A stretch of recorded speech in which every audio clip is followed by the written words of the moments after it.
Buenas noches. Hola doctora, buenas noches, ¿qué tal? ¿Qué ¿Cómo está? tal, Lisette? Qué gusto de escucharte. Bien, ya podemos compartir pantalla. Ya, perfecto.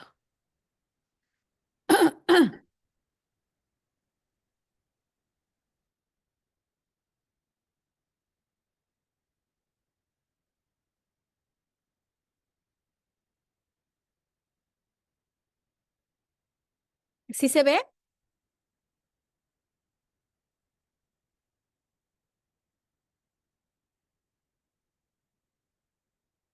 Sí, se ve bien. Ya, perfecto. ¿Me avisas entonces en el momento en que empiezo? Sí, ya podemos empezar, ya hay Ah, 28 ya, personas. Ujú. excelente. Ok. Muy bien. Darles la bienvenida a todos.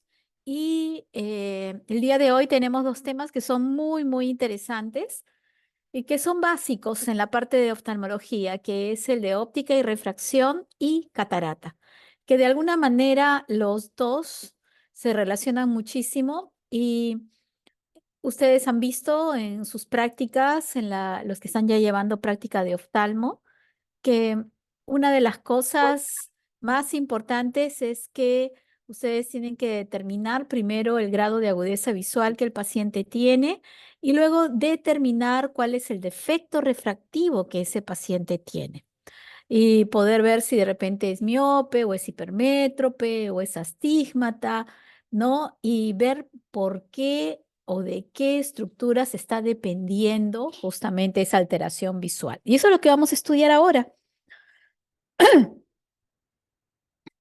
Entonces, esto es un ojo esquemático reducido porque realmente cada compartimiento del ojo es sumamente importante y cada uno de ellos va a tener una representación prácticamente no solamente anatómica, sino que cualquier patología que hubiera en cualquiera de estos espacios, de estas cavidades, también se va a traducir de la misma manera en lo que es la parte refractiva. Entonces, ustedes ya han estudiado, ¿no? Que tenemos la córnea, que uno de los poderes, mejor dicho, el poder dióptrico más grande que tiene el ojo es justamente el que le da la córnea. Y ustedes saben que esta córnea debe ser totalmente, lo ideal es que sea totalmente regular en todos los ejes. Y cuando eso no ocurre, ya voy avanzando y voy comentándoles, eso se llama astigmatismo.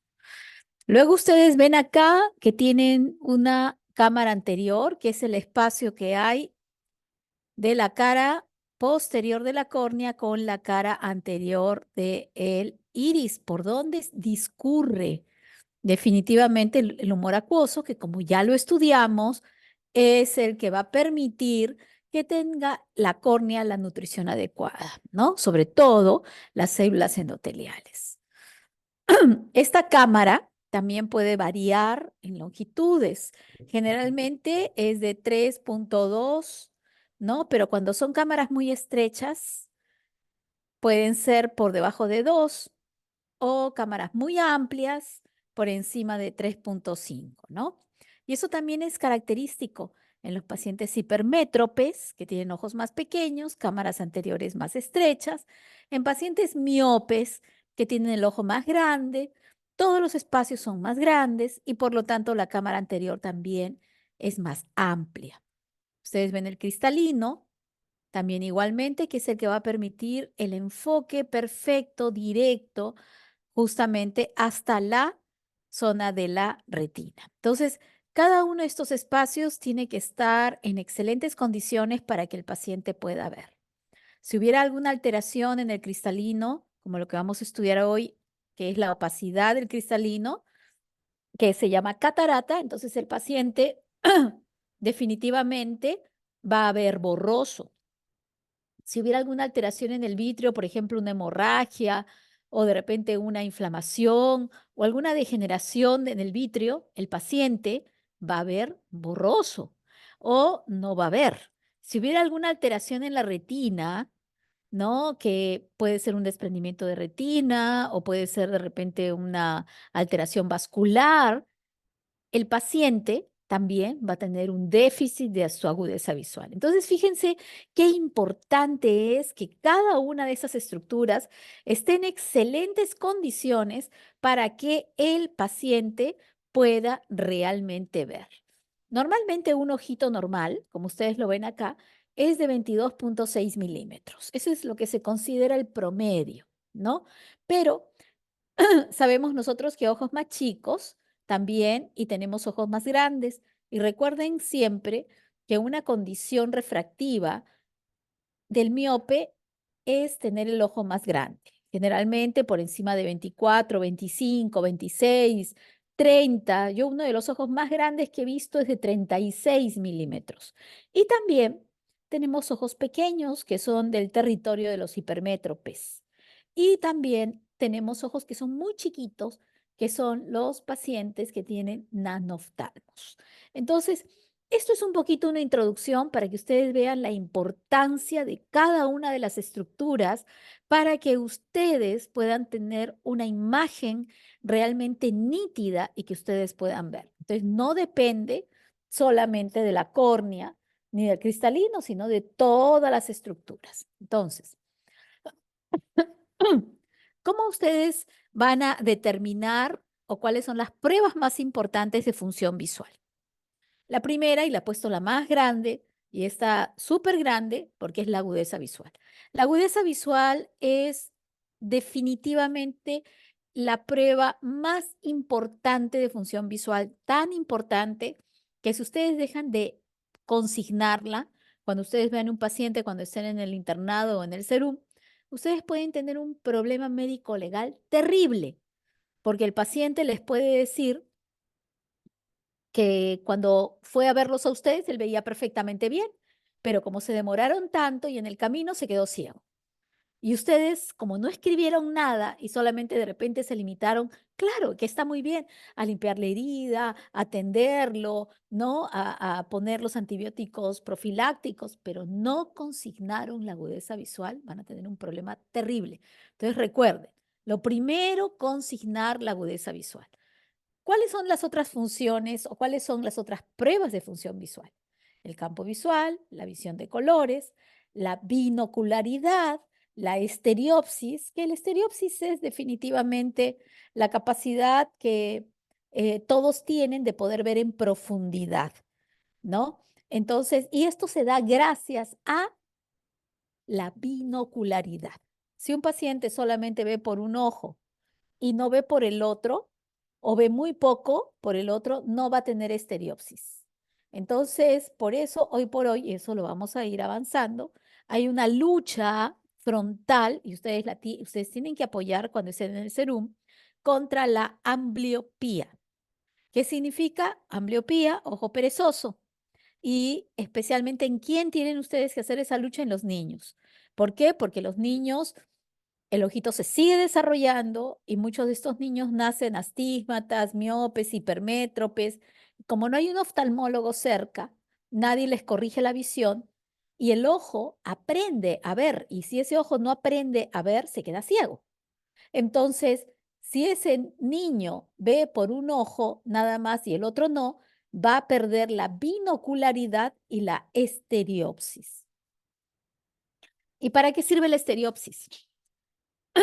Si alguno de ustedes quiere ser cirujano de microcirugía, pero no tiene estereopsis ni binocularidad, no va a poder operar en un microscopio. No va a tener capacidad para poder diferenciar los diferentes planos.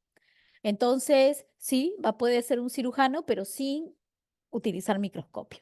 Entonces, fíjense que cómo hay este tipo de limitaciones.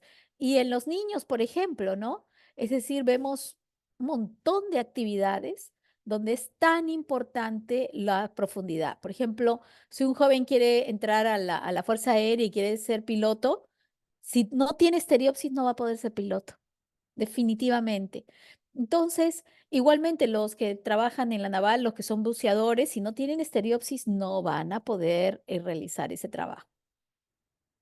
Entonces, igualmente, otra prueba de función visual es la sensibilidad al contraste, que esta también es sumamente importante y vamos a ir viéndola y desarrollándolas. Entonces, vamos a ver la primera, que es la agudeza visual, que es la capacidad de percibir y diferenciar dos estímulos separados en el espacio. Y por eso es que vemos nosotros de que se expresa, ustedes han visto en los consultorios, esta cartilla de Snellen, ¿no? Que ha sido creada matemáticamente, geométricamente, para que podamos cumplir con esto, que es de diferenciar dos estímulos separados en el espacio. Entonces, esto es que no se me ha ocurrido adrede, no. Esto está matemáticamente elaborado. De tal manera que ustedes saben que el numerador expresa la distancia a la que se realiza el examen, el denominador a la distancia a la cual el ojo normal ve lo mismo. De tal manera que todo paciente debe ver un 20/20, ¿no? El 20 significa pies.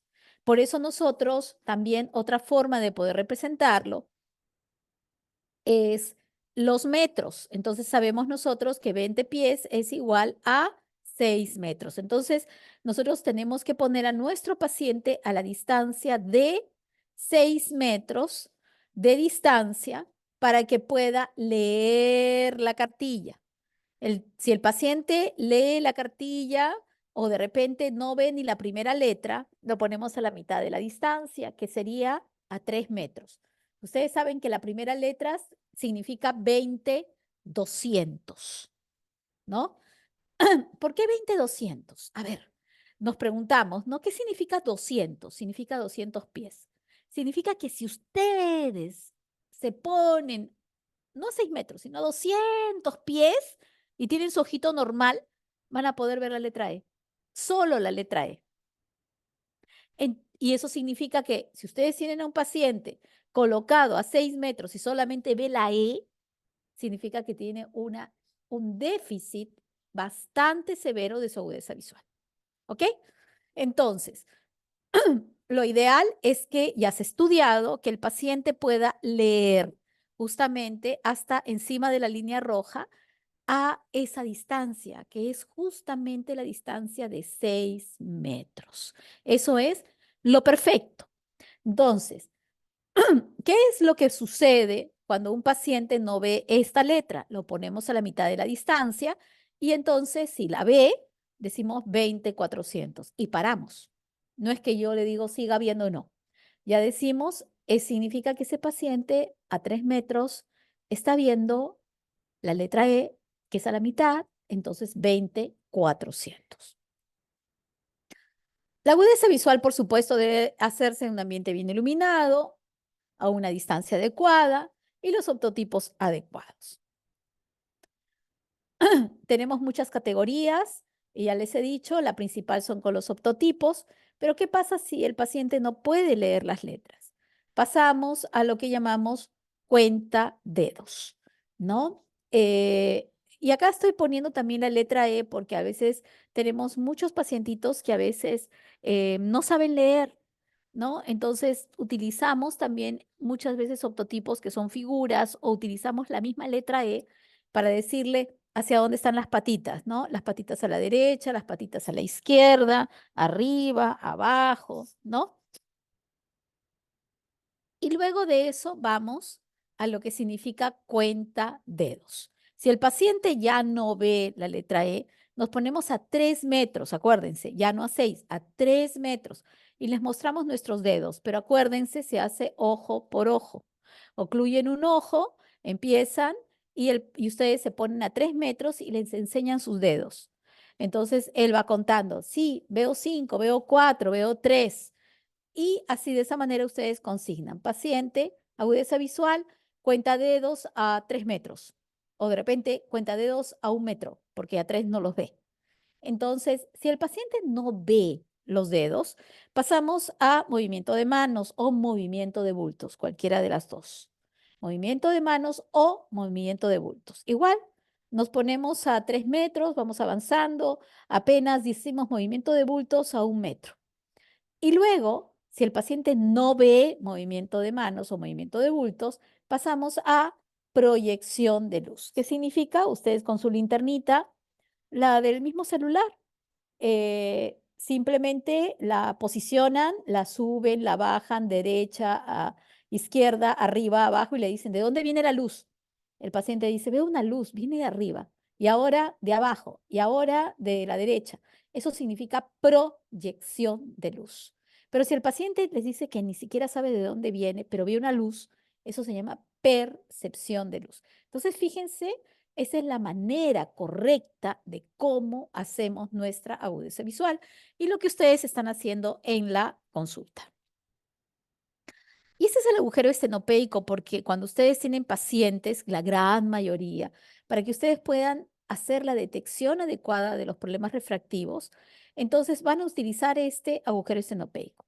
Es un agujerito mágico que solamente va a permitir el ingreso de los rayos paralelos y por lo tanto va a anular los defectos refractivos.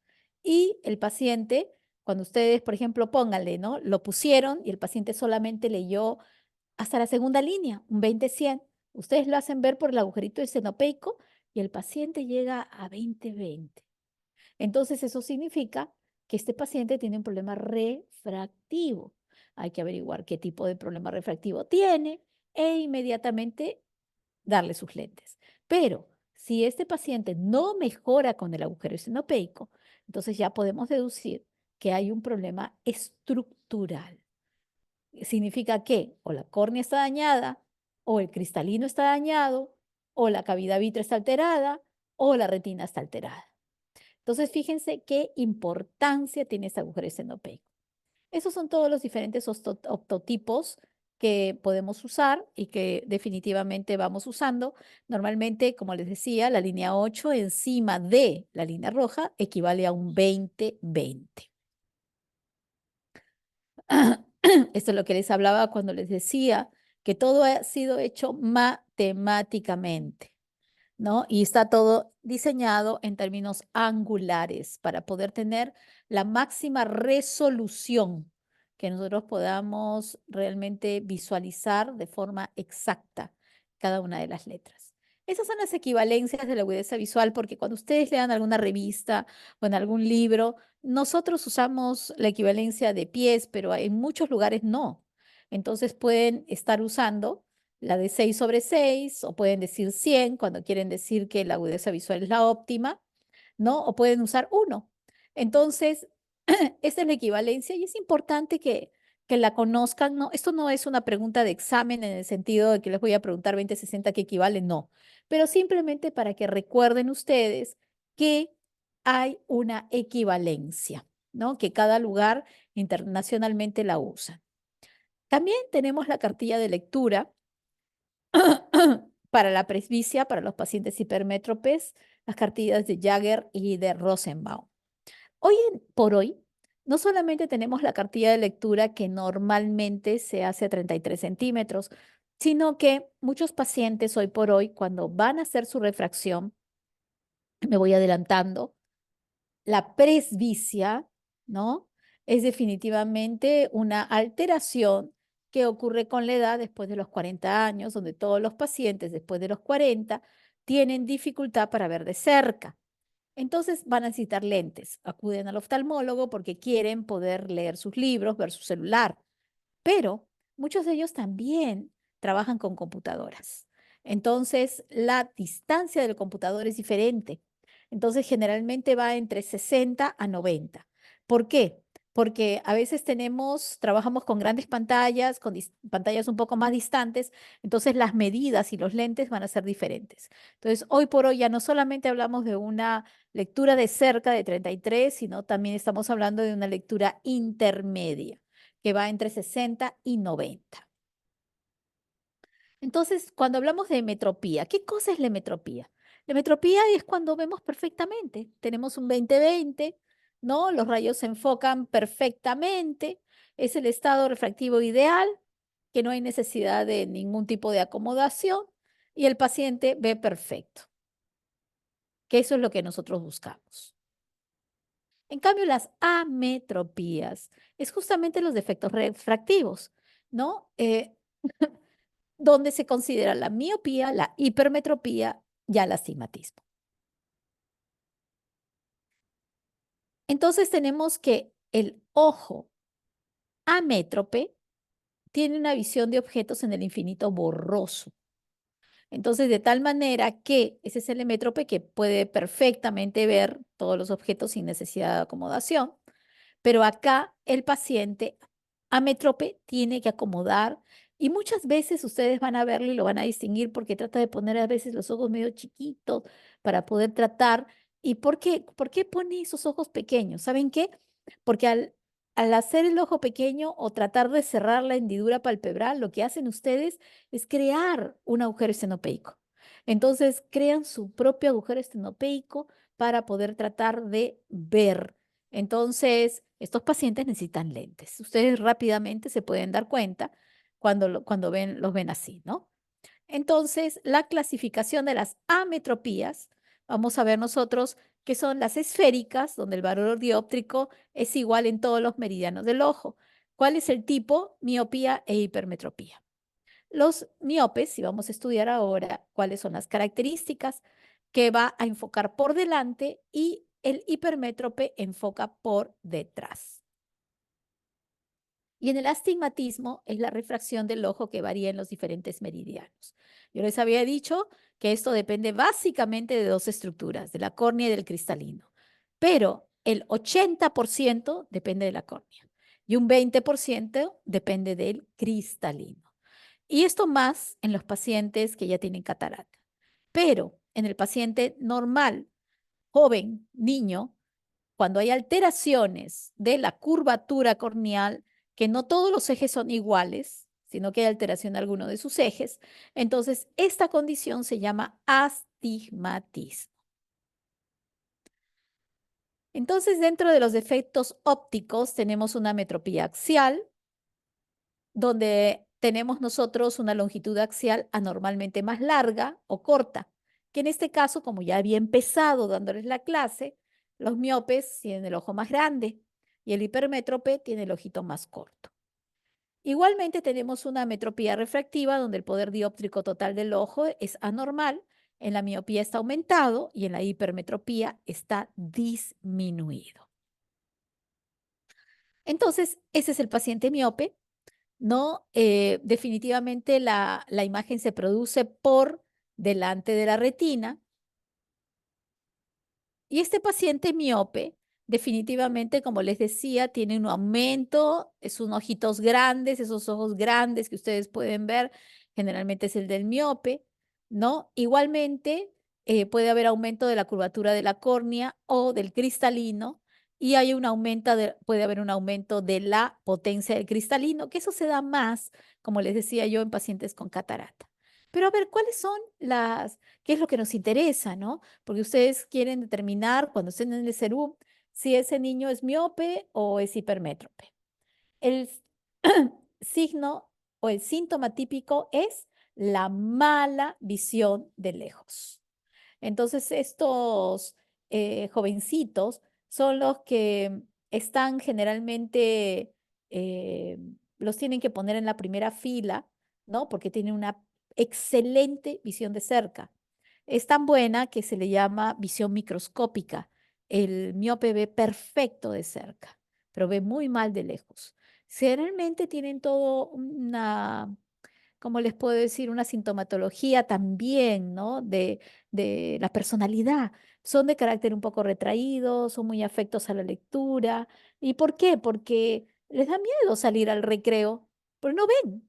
Entonces les da miedo que les caiga un pelotazo, les da un poco de miedo también de socializar porque no ven bien a toda la gente que está alrededor, tienen miedo a caerse. Entonces hay que detectarlos, hay que detectarlos. Igualmente recordar que la visión nocturna empeora por la midriasis. Entonces, dentro de la miopía, lo que quiero que ustedes recuerden es que hay una miopía simple y hay una miopía degenerativa. La miopía se puede convertir en una enfermedad, generalmente cuando son miopías mayores de 10 dioptrías. Cuando los defectos son menores de 6 dioptrías, este paciente va a estar bastante bien, pero no va a producir alteraciones prácticamente en la retina, que es lo que más sufre. ¿Por qué? Porque la retina en el miope es una retina muy adelgazada, por la misma condición que es un ojo grande. Al ser un ojo grande, todas las estructuras van a estar más adelgazadas. Es como que ustedes quieren inflar un globo, comienzan a soplar, a soplar. ¿Qué va a pasar con el globo? Se va a ir adelgazando, ¿correcto? ¿Y qué va a pasar con las estructuras? Normalmente lo que más se va a afectar es el polo posterior, entonces van a haber alteraciones justamente estructurales que rodean al nervio óptico y van a haber alteraciones, que es lo peor, degenerativas que van a afectar la zona de la mácula. Entonces, estos pacientes pueden llegar a ser lo que nosotros conocemos como maculopatías miópicas y también muchos de ellos pueden ser portadores de degeneraciones retinales periféricas como desgarros, agujeros. Entonces, ¿cuáles son las complicaciones más importantes en un miope? El desprendimiento de retina, la maculopatía mayor de 10 dioptrías, la catarata subcapsular posterior y el glaucoma pigmentario o crónico. Eso es lo que ustedes, perdón, van a ver. Esto es un nervio óptico normal. ¿Cómo es? Bordes bien definidos, los vasos bien centrales, su excavación del nervio óptico. Esta es la mácula, que ustedes la ven como más oscurita, más pigmentada. Pero en un paciente miope, miren ustedes, se empieza a adelgazar toda la retina, empieza a haber zonas de atrofia peripapilar por muerte prácticamente cerebral alrededor del nervio óptico. Y no solamente eso, sino que ya se empieza a afectar la zona macular y empieza lo que llamamos ya nosotros maculopatía miópica.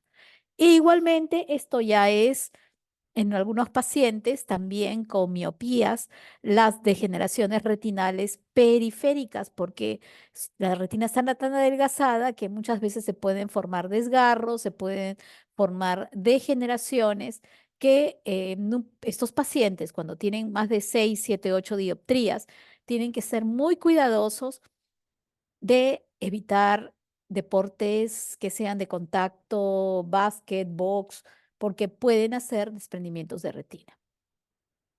¿Cómo tratamos la miopía?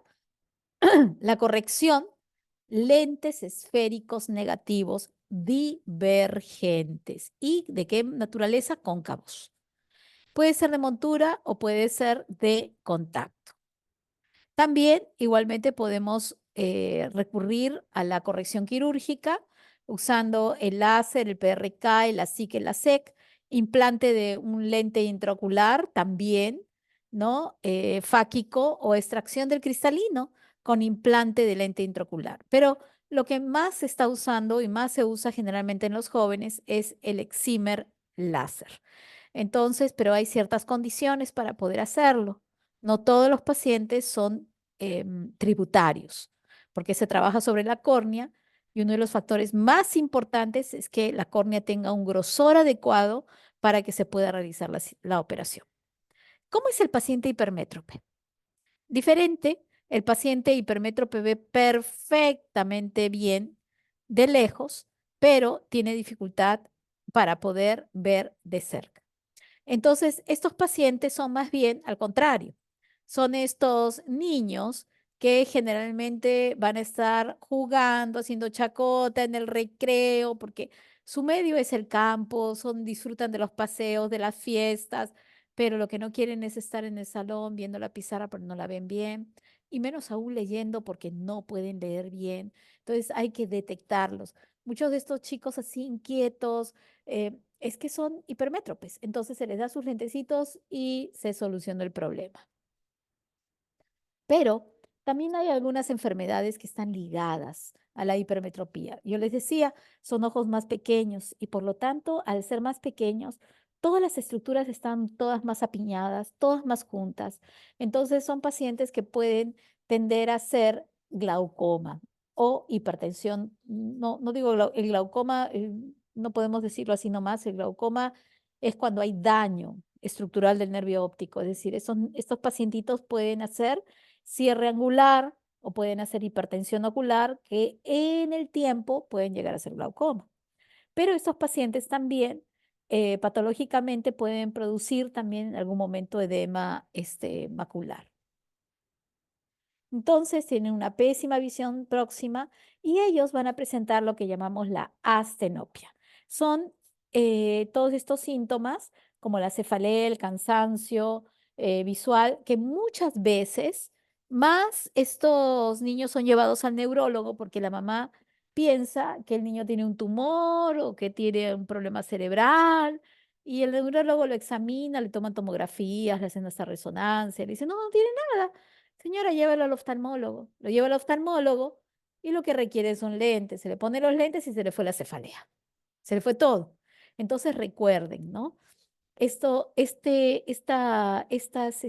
síntomas o estas alteraciones se llaman astenopia. Igualmente, la hipermetropía puede estar relacionada a estrabismo acomodativo, eso lo vamos a ver. Son cámaras anteriores poco profundas porque todas las estructuras están pegaditas, son pequeñas y tienen riesgo, como les decía yo, de hacer glaucoma de ángulo estrecho. Y al fondo de ojo hay un pseudopapiledema. ¿Por qué? Porque así como en el miope, que hay atrofia peripapilar, porque todas las estructuras son muy delgadas y se empiezan a morir, lo que pasa en el hipermétrope es al contrario. Todas las estructuras, como es un ojo pequeñito, son más gruesas. Y cuando ustedes ven el nervio óptico en el fondo de ojo, ¡ah! Ven un nervio óptico grande, parece hinchado, hasta edematizado. Y es simplemente porque es hipermétrope. Por eso se llama pseudo. Pseudo significa falso, ¿no? Algo parecido a papiledema. Entonces, dentro de los defectos ópticos de la hipermetropía, igual como en la miopía, hay la axial, que es ojito corto, y la refractiva. Y eso es a lo que me refería a estrabismo acomodativo. Los hipermétropes, cuando no son corregidos de niños y no se les pone sus lentecitos, Entonces vamos a ver qué van a hacer. Ustedes ven acá, ¿no? Esta niñita tiene el ojito metido hacia adentro, ¿no? Eso se llama esotropia. Y este ojito sí está bien alineadito. Ustedes lo ven, ¿no? Ven acá la cantidad, la dimensión que hay de la esclera, ¿no? Acá y está bien alineado. ¿Por qué? Porque cuando ustedes ven y cuando ustedes pueden fijar algo adecuadamente, el ojo inmediatamente se alinea. Pero cuando un ojo no está viendo adecuadamente, por ejemplo, esa tiene 20/30 y este ojito tiene 20/100.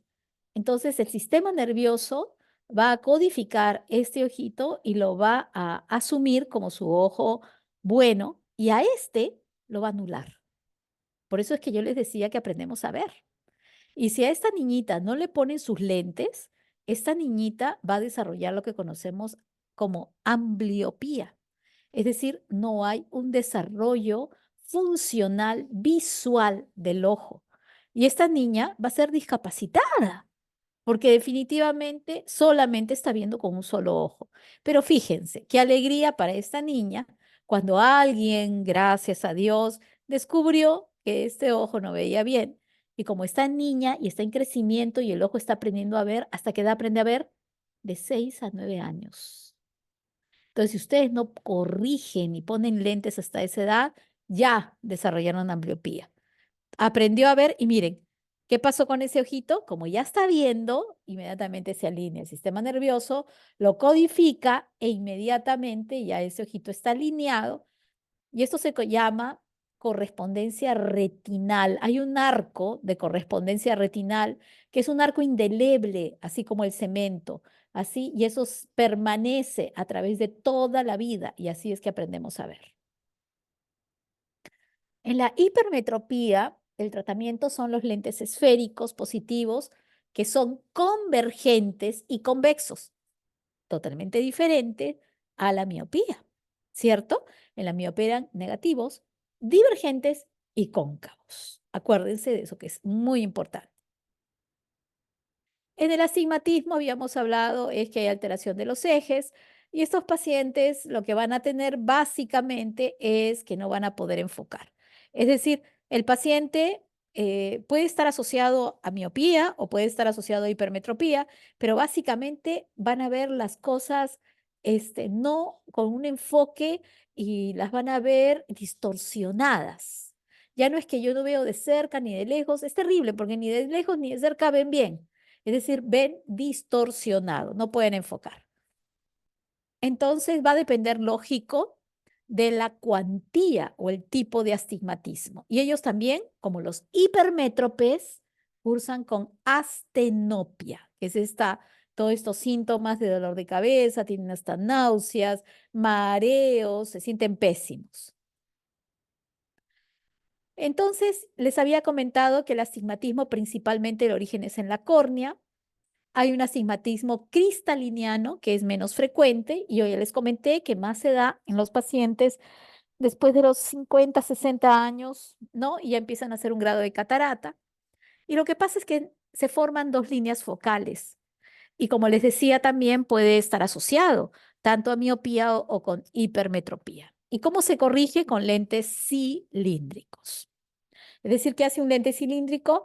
El lente cilíndrico lo que va a hacer es corregir en dónde está la alteración, en qué eje. Por eso los que tengan ustedes del grupo o alguien de ustedes de repente tiene esa astigmata, le da en su receta, por ejemplo, sale, ¿no? Eres astigmata, ¿no? A 90 grados está tu astigmatismo o en tu astigmatismo está a 180 o de repente está a 120 grados, porque es el lugar donde está la distorsión de lo que debería ser totalmente esférica la córnea. Entonces hay prácticamente un astigmatismo irregular, donde no hay un foco definido, y esto sí se presenta mucho en los pacientes con queratoconos. Menos mal que son los menos, ¿ah? Los más frecuentes son los regulares. Entonces se presenta en queratocono, en cicatrices corneales y se corrige con lentes de contacto rígido.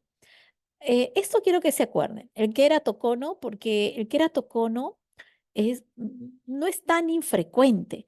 Y cuando alguien les pregunte, ustedes van a ver que la córnea, como tiene una curvatura normal, llega a curvarse tanto, a ser tan curva, y esta condición se llama queratocono. Y como les había hablado en la parte de, y como les había hablado justamente en la parte de la miopía, ¿no? Que prácticamente el ojito va creciendo y creciendo. Un ratito, por favor, un ratito.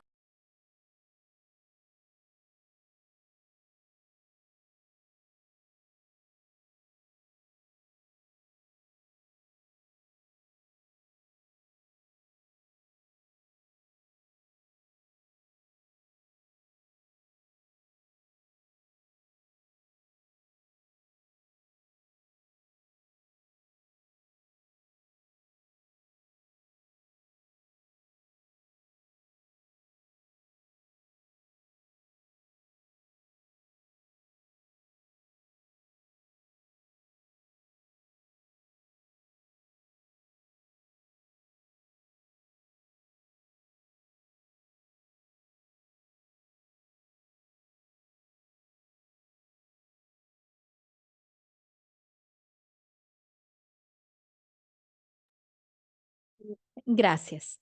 Entonces, tenemos nosotros este astigmatismo regular y les había hablado del queratocono.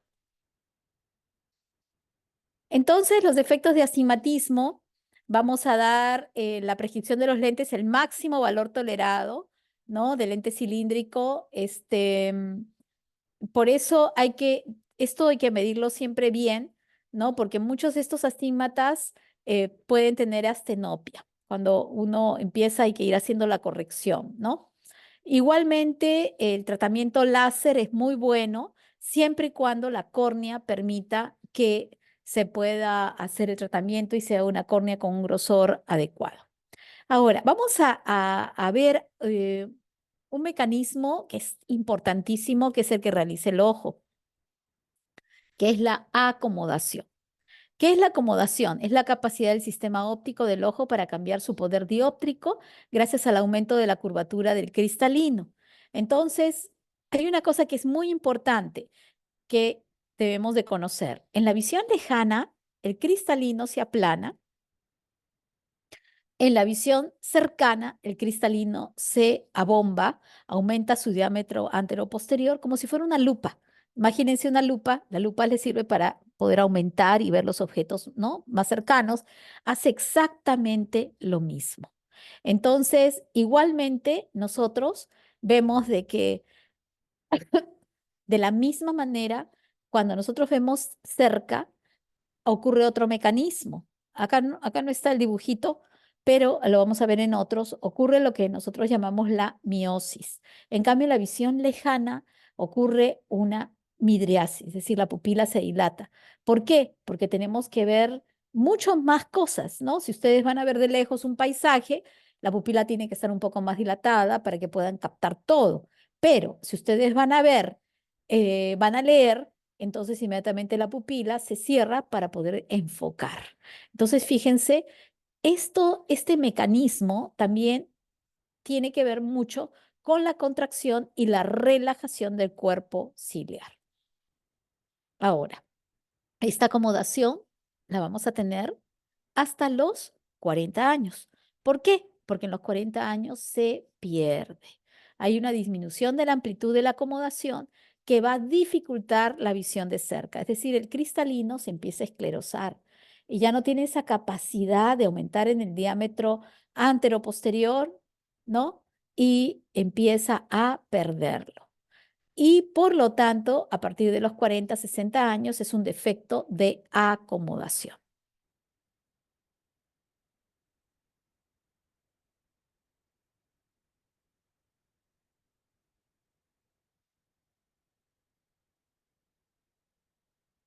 Tenemos entonces en la presbicia un minutito, por favor.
Gracias. Disculpen, entonces esto es lo que sucede con el présbita. El présbita va a empezar a alejar todos los objetos para poder leer y ustedes se van a dar cuenta, ¿no? Que ustedes les dan algo a una persona que tiene más de 40 años y va a empezar a alejarlo porque no lo ve. Entonces va a requerir lentes. ¿Qué tipo de lentes? Esféricos positivos. Igualmente hay otras condiciones especiales en la parte refractiva que son importantes, como la anisometropía, la aniseiconia, la ambliopía, que ya la comentamos. La anisometropía son diferencia de dioptrías entre un ojo y otro. La aniseiconia es cuando ya tiene generalmente un origen más cerebral. Hay diferente tamaño de la imagen. Con un ojito la imagen se ve de un tamaño y con el otro de otra. Y la ambliopía es lo que les había comentado, ¿no? Funcionalmente ese ojo no se desarrolló, no aprendió a ver y anatómicamente es un ojo sano, pero con menor función visual. Y eso generalmente se da en pacientes que ya tienen una diferencia de un ojo con otro de 2 líneas. Es decir, ese ojo ve, por ejemplo, en uno tiene 20/20 y en el otro tiene 20/30, ya podemos decir que no desarrolló ese ojito. Pero el problema es que eso es una ambliopía leve. Pero hay otros pacientes que llegan a tener ambliopías severas, que en un ojo tienen 20/20 y en el otro tienen 20/200. Entonces es un ojo que funcionalmente no se ha desarrollado. Y también lo conocen, por si acaso, como ojo perezoso, que es lo mismo. Muchos hablan de ojo perezoso y es lo mismo hablar de ambliopía. Y la anisometropía se presenta cuando hay una diferencia también de 2 o más dioptrías entre un ojo y otro. Igualmente tienen visión monocular, binocular o alternante y puede conducir a la ambliopía. Por eso es importante que estos niños, estos jóvenes puedan tener sus lentes permanentes. Y la aniseiconia es la desigualdad de tamaño de imagen, diferente medida en dioptrías. Por ejemplo, antiguamente muchos pacientes se operaban de catarata y se hacían las cirugías intracapsulares, donde se sacaba todo el cristalino, se sacaba la cápsula y luego al paciente se le daba un lente de montura. Entonces, este lente de montura generalmente era un lente de montura de 10 a más dioptrías, dependiendo de qué problema tenía. Y si al paciente se le dejaba sin lente de montura, este paciente iba a desarrollar una aniseiconia, ¿no? Porque veía las cosas, pero con un tamaño totalmente diferente al otro. Muy bien, esto es lo que yo quería compartir con ustedes acerca de la parte de refracción. Entonces, voy a dejar de compartir para que veamos ahora la parte de eh, catarata, que está definitivamente muy, muy unido a lo que hemos compartido hoy y hemos conversado. ¿Sí se ve? Sí, doctora. Excelente, muchas gracias.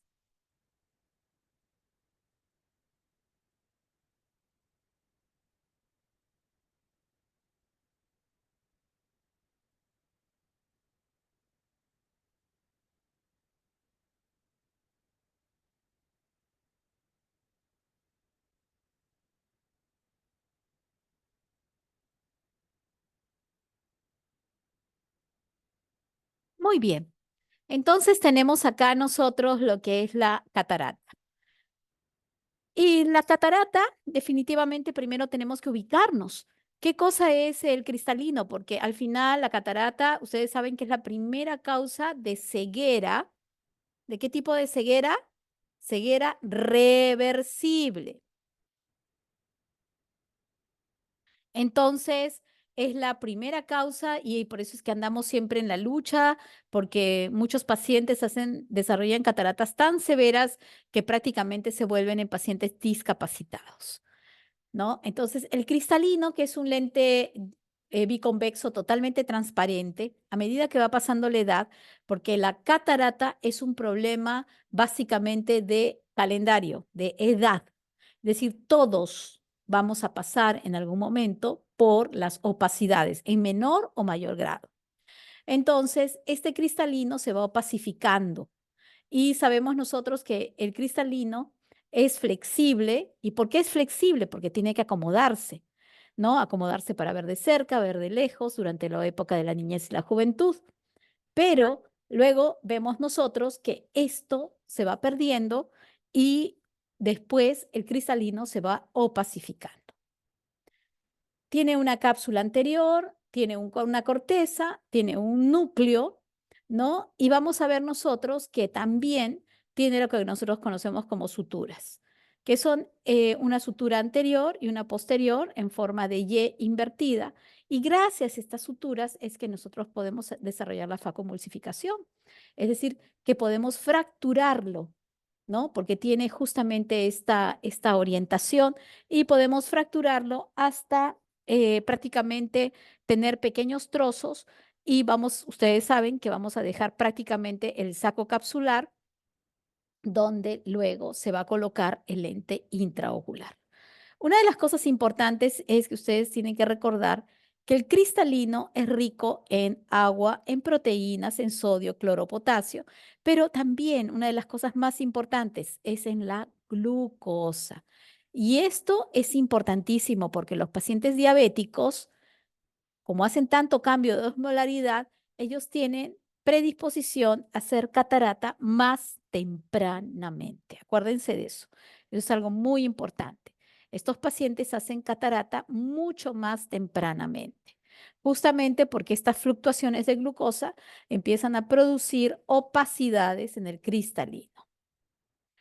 Esta es la función del cristalino que ya habíamos comentado del fenómeno de acomodación, donde vamos a tener en la visión cercana la contracción del músculo ciliar y la relajación de la zónula para que el paciente pueda ver de cerca. Y acá lo vemos. Vemos el mecanismo de la acomodación. La visión lejana siempre es una visión relajada, acuérdense. Entonces, el músculo ciliar está relajado y el cristalino se va a aplanar, ¿no? Y los ligamentos sí están un poquito más tiraditos. En cambio, la visión de cerca es una visión activa, porque el músculo ciliar se va a contraer. ¿Para qué? Para dar espacio para que el cristalino pueda aumentar en su diámetro anteroposterior y por lo tanto toda la parte de la zónula, del complejo zonular, se va a aflojar. Esta es un esquema o un segmento, ¿no? Para que ustedes recuerden, acá está el cristalino, ese es el iris, esta es la pupila, acá está el complejo zonular, acá está el cuerpo ciliar. Entonces, todos van a actuar conjuntamente para que podamos ver. Pero, ¿qué pasa? A medida que va pasando la edad, esta zona se va a empezar a opacificar. Eh, Puede opacificarse en el núcleo y por eso se va a llamar catarata nuclear. Puede opacificarse la corteza y se va a llamar cortical. Puede opacificarse la cápsula y va a ser subcapsular posterior o puede ser subcapsular anterior. Entonces, fíjense que esto es muy importante. Nosotros generalmente la lámpara de hendidura vamos a ver el núcleo, vamos a poder ver con este corte que nosotros hacemos, ¿no? Con el haz de la hendidura. Las fibras zonulares, cuando hay mucha dilatación, podemos verlas. El epitelio generalmente no es visible, pero sí, en algunos casos podemos llegar a verlo. Ligamento hialoideo capsular, ese sí no lo ven porque está por detrás. Y recordemos cuáles son las causas más frecuentes de catarata. Como les había dicho, la más importante es la edad. Entonces, la más común es la edad avanzada. El cristalino puede ir perdiendo transparencia, pudiendo llegar a convertirse en una lente muy, pero muy opaca, ¿no? Igualmente, enfermedades como los traumas, los malos hábitos, los esteroides y la alimentación. ¿Cómo la clasificamos? De acuerdo a la opacidad que ya les enseñé ahorita, nucleares, capsulares, subcapsulares y corticales, que es de acuerdo al lugar donde la opacidad del cristalino se haya ubicado.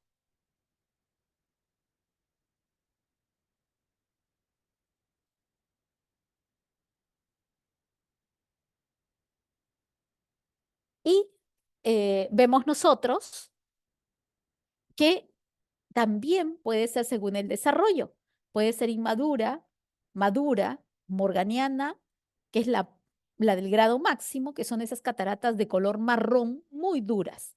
Pero también, según la etiología, la más frecuente es senil, traumática, tóxica, metabólica, secundarias y asociadas a síndromes. Y según la edad de aparición, la congénita, la infantil, la juvenil, la presenil, la senil, que estas son las más frecuentes, ¿no? Que es justamente la senil.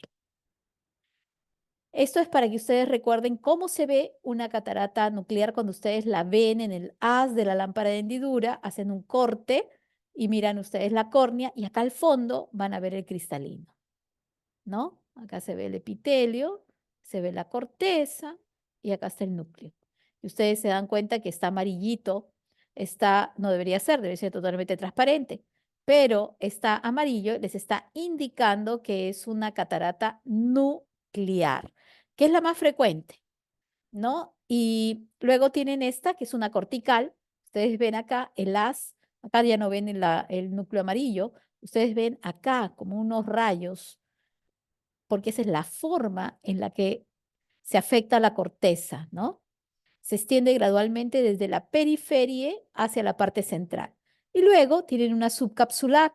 Ustedes ponen acá ven ustedes acá el núcleo que también está opacificado, pero ustedes ven acá la cápsula que se ve opacificada. Esa es una subcapsular, que es en la parte posterior del cristalino y estos son pacientes que a pesar que no tienen mucha opacidad, se van a quejar con frecuencia de deslumbramientos.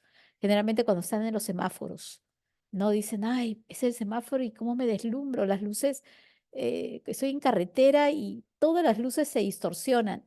Generalmente son subcapsulares. Esto es lo mismo que hemos hablado, ¿no? Para que se acuerden cómo es la cortical, la nuclear, que es en el centro.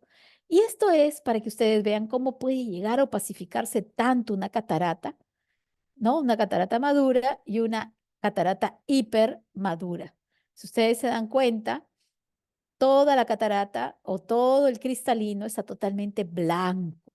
Y acá no solamente blanco, sino que a medida que va pasando el tiempo adquiere esta coloración marrón porque prácticamente ya todo se va esclerosando y se convierte casi en una piedrita. Estos pacientes generalmente ya solamente perciben luz.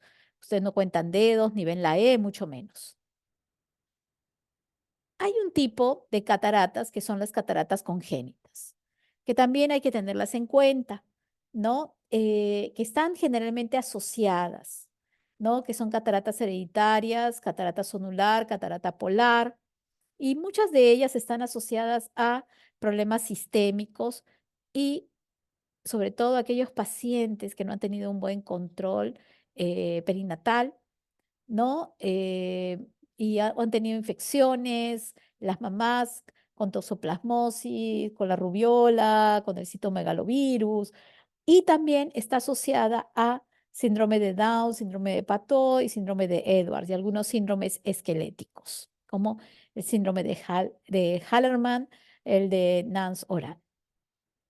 Entonces tenemos la catarata congénita, que igualmente estos niños hay que operarlos rápidamente para que no desarrollen ambliopía.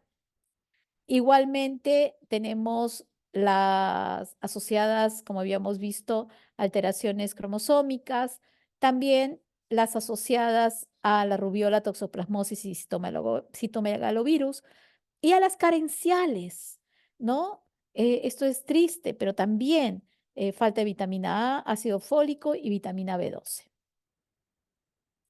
¿Cómo ve un paciente con catarata? ¿Cómo empieza? ¿O cuáles son los síntomas más importantes de un paciente con catarata? Un paciente con catarata lo primero que va a referir es disminución progresiva de la agudeza visual.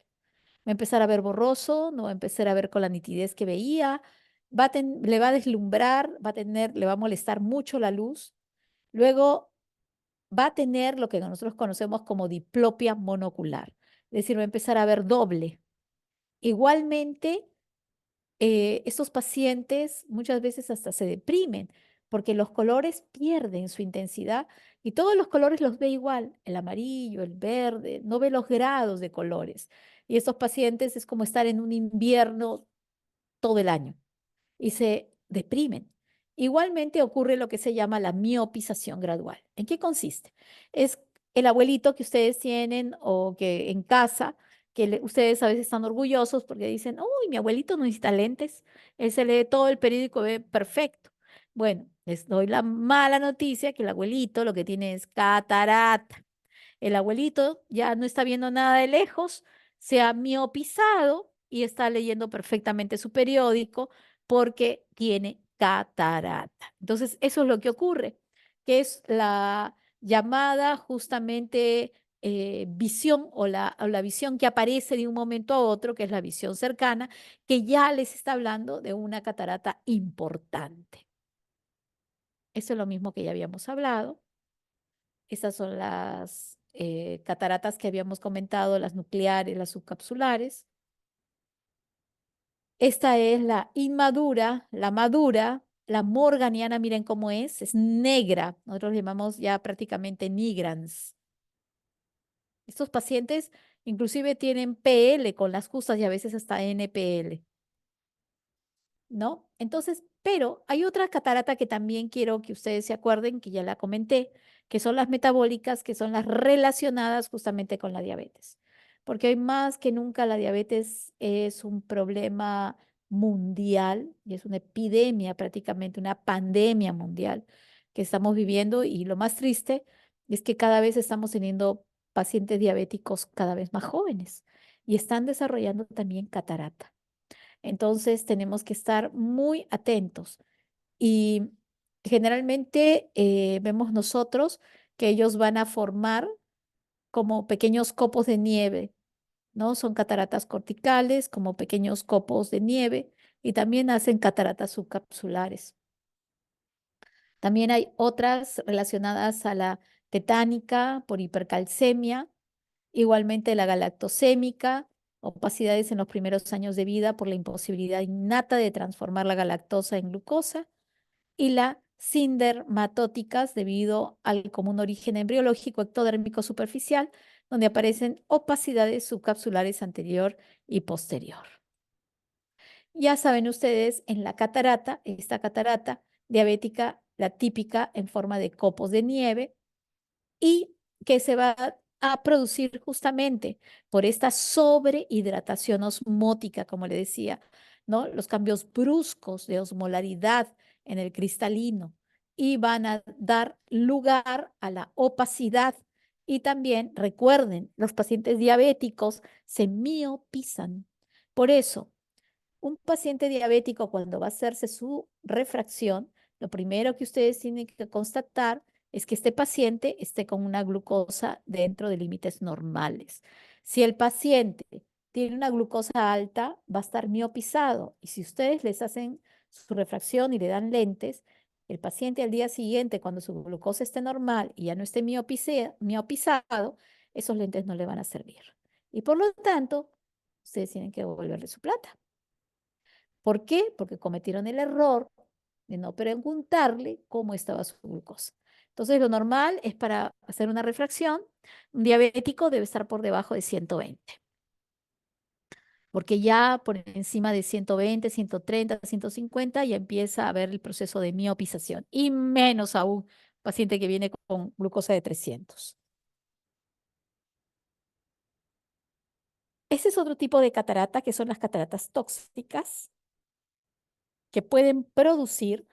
Y acá a la cabeza están los corticoides. Y lamentablemente el corticoide es usado como tratamiento en los pacientes con trasplante, es usado en los pacientes con colagenopatías como tratamiento durante toda su vida. Entonces ya ustedes están infiriendo que estos pacientes van a hacer catarata más tempranamente. Igualmente los mióticos, pero ya no tanto, porque antiguamente se usaban mucho los mióticos para el tratamiento de glaucoma, pero ya esto solamente se usa en el glaucoma agudo. Igualmente tenemos cataratas secundarias a procesos inflamatorios, ¿no? em, hay una inflamación. Estas inflamaciones generalmente van a producir cataratas subcapsulares anteriores o posteriores. Igualmente van a dar origen por la inflamación a producir adherencias. Las sinequias son adherencias. Cuando hablamos de sinequia posterior, es una adherencia de el iris hacia el cristalino, hacia atrás. Y sinequia anterior es cuando se adhiere el iris hacia la córnea, para que se acuerden. Y las cataratas traumáticas, ¿no? Un paciente en un accidente de tránsito, un paciente después de un golpe, un paciente con un calor intenso, con un frío intenso, las radiaciones, las heridas perforantes oculares, los cuerpos extraños, todo esto puede producir igualmente catarata. Y entonces, ¿qué hacemos con un paciente con catarata? Lo primero es la evaluación. Una evaluación muy, muy detallada en la lámpara de hendidura para poder determinar qué tipo de catarata es. Luego tenemos que hacer toda una preparación prequirúrgica, sus exámenes de laboratorio, su riesgo. Si es un paciente también que de repente es diabético o reumatológico o tiene un problema psiquiátrico, en fin, tenemos que hacer las interconsultas a las demás especialidades. La evaluación oftalmológica en lámpara de hendidura, siempre con el ojo bien dilatado. Hacerle la ecobiometría, que es la medida personalizada del lente intraocular, su microscopía y su ecografía y su topografía. Esta es la anatomía quirúrgica cuando nosotros ya vamos a entrar para poder hacer una cirugía.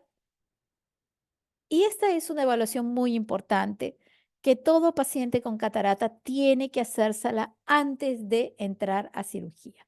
Esto se llama la microscopía especular. ¿Qué es? Ya lo vimos en córnea. Es simplemente el conteo de las células endoteliales. Ustedes pueden ver acá más chiquitas, medianas y más grandes.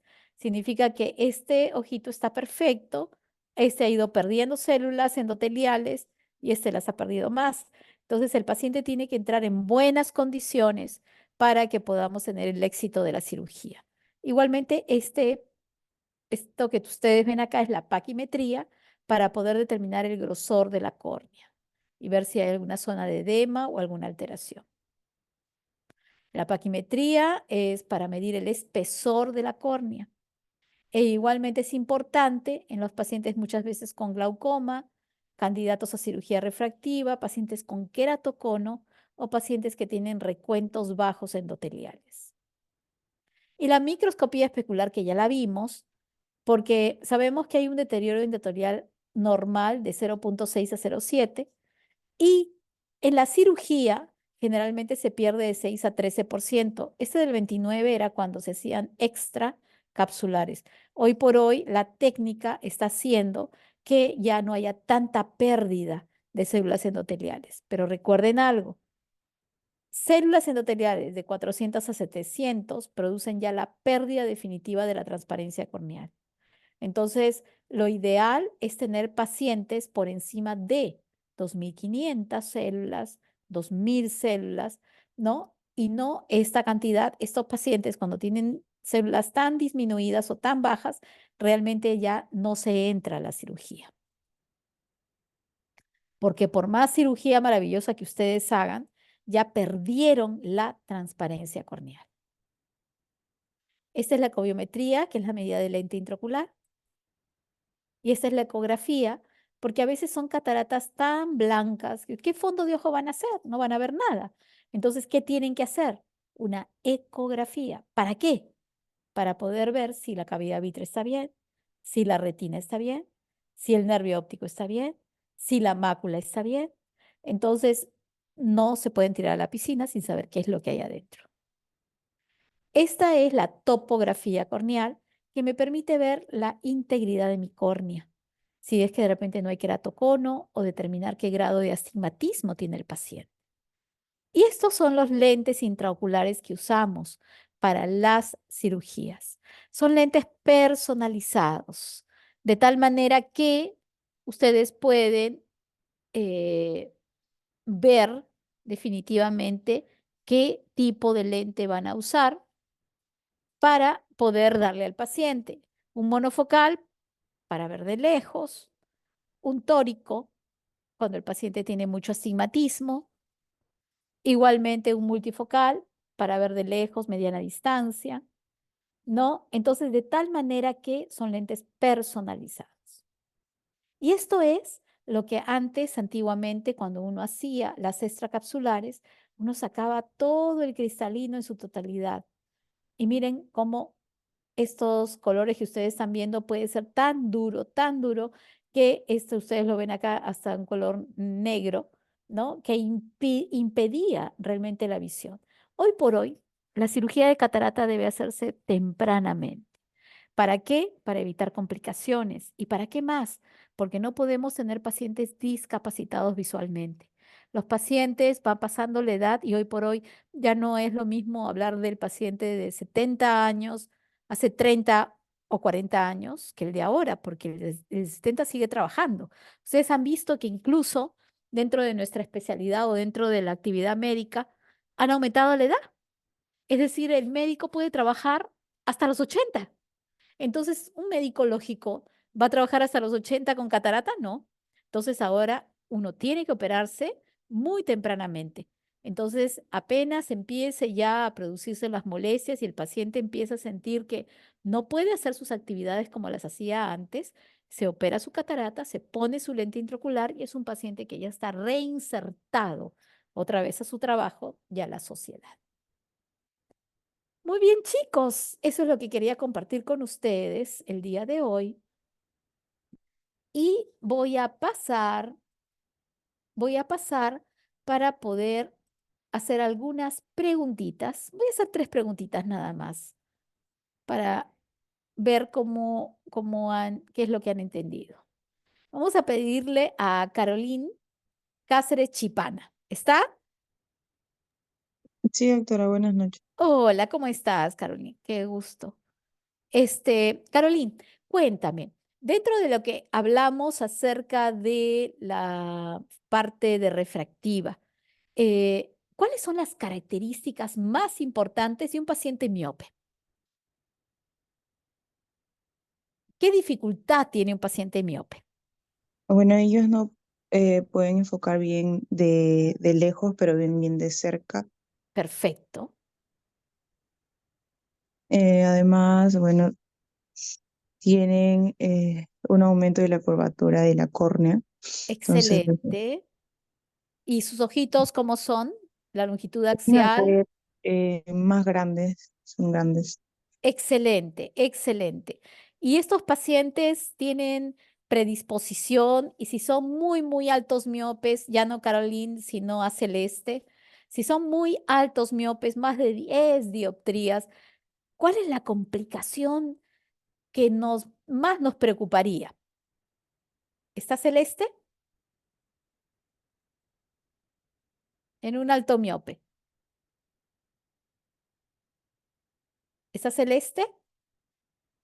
¿Está Ernesto? ¿Ernesto Alonso Rodríguez? Sí, estoy, doctora, disculpe, no se prendía mi micro, pero creo Ah, que ya, son las maculopatías. perfecto. Pero antes que las maculopatías, hay algo que es muy importante, por ejemplo, el alto miope que juega o básquet y le cae un pelotazo. ¿Cuál sería el riesgo de hacer qué? Un desprendimiento de la retina. Excelente, perfecto. Entonces, ay, perdónenme, he estado bastante mal, pero ya estoy mejor. Ya tengo voz si quieren. Entonces, no se me olviden de eso.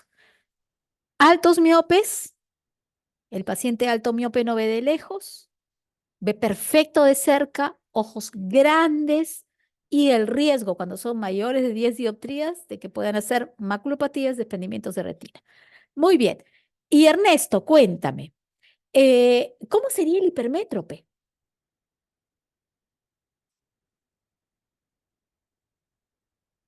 Hola, ¿Está doctora, ¿se me escucha? Ernesto? Sí, sí, claro, Sí, doctora. sí, ¿Se me perfecto, escucha? Ernesto. ¿Cómo estás? Sí, te escucho Sí, perfectamente. doctora, justamente en contraste con el miope, Así sobre es. todo lo que nos llama la atención es la longitud axial, ¿no? En este caso, los ojos tienden a ser mucho más pequeños. Excelente. ¿Y cómo es su visión?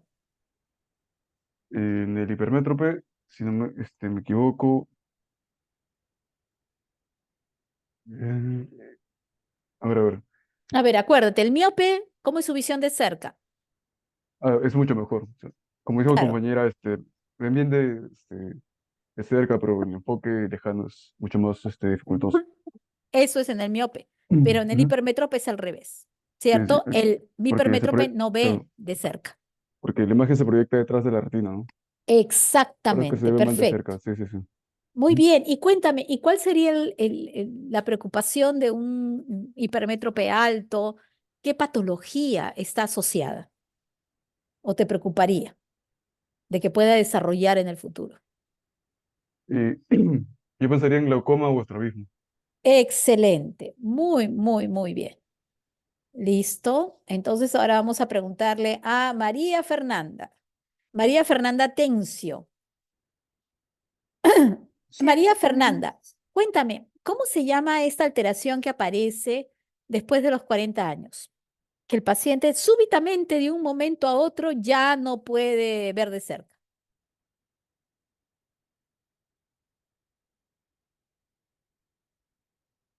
¿Te acuerdas?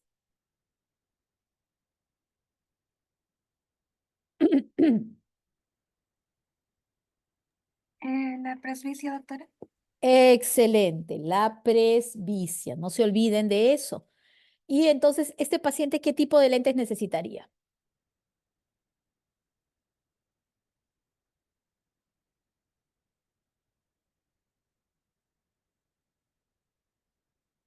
Son lentes positivos, no te preocupes, no es necesario. Muy bien, cuéntame, ya para terminar, ¿qué es la catarata?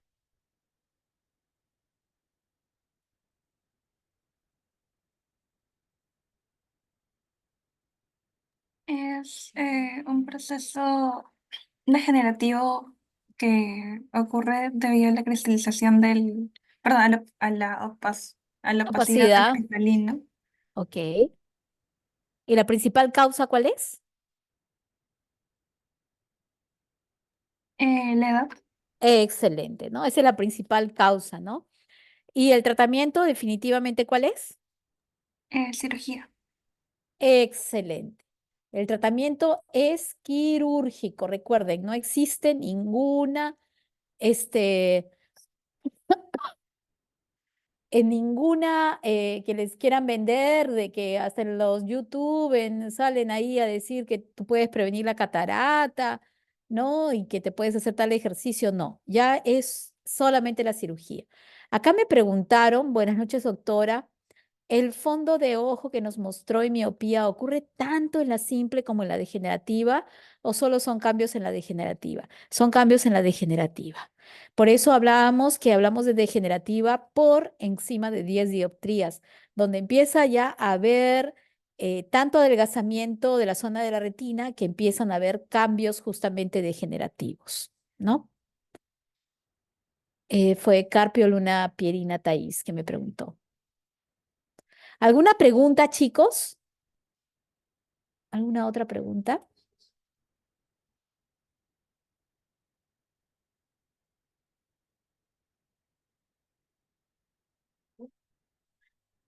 Muy bien, chicos. Si no hay otra pregunta más, espero que hayan podido todos entender y que vuelvan nuevamente a darle un repaso y sobre todo en sus prácticas, ¿no? Para que puedan seguir ahí viendo, puedan preguntar y puedan estar, entender, ¿no? Toda esta parte que es tan básica y tan importante de la parte de refractiva y la parte de catarata. Entonces, nos vemos para la próxima clase, ¿ok? Nos estaríamos viendo el día viernes. El día viernes igual a la misma hora, a las 7 de la noche. Listo, chicos, muchas gracias y buenas noches con todos.